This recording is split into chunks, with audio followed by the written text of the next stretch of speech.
তোমার এই ভাগ্য মন্দিরে বাসতে শুরু করে দিতে সুখের বাজনা।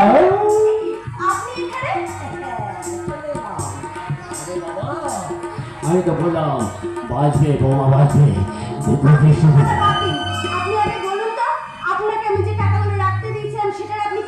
তুমি যে টাকাগুলো দিয়েছিলে সেগুলো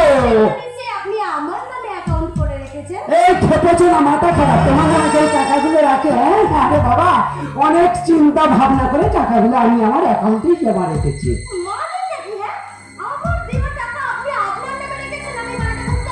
এই তো তোমাদের বেশ টাকার মানেটা বুঝলেন। আরে বাবা সন্তোষ তোমার কাছে সন্দেহ করে, তারপর তোমার নামের পাসবইটা যদি তার নজরে পড়ে তাহলে তোমার অবস্থাটা কি হবে এখন ভেবে দেখেছ?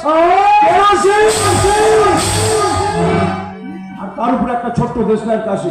বেশি কথা বলার চেষ্টা করলে দেশলাইয়ের কারোর সাথে সম্মিশ্রণে যে আগুনটা জ্বলে উঠবে না, সেই আগুনেই তোমার দুজনকে পুড়িয়ে মারা উচিত। বাবাজি তোমারও আমি এত সহজে ছেড়ে দেবো না। মামা তোমাদের জন্য আমার একমাত্র ছোট বোন আর চোখের জোরে বুক ভাসাচ্ছে। তোমাদের জন্য আমাদের সুখের সংসারটা আজ দুভাগে ভাগ হয়ে গেছে। আর যে টাকাটা তোমরা দুজনা চুরি করে নিজের আত্মসাৎ করেছো না, সেই টাকার জন্য চুরির বদনাম মাথায় নিয়ে আমার দাদাকে এই বাড়ি ছেড়ে চলে যেতে হয়েছিল। আজ তোমাদের দুজনকে আমি এমন শাস্তি দেব না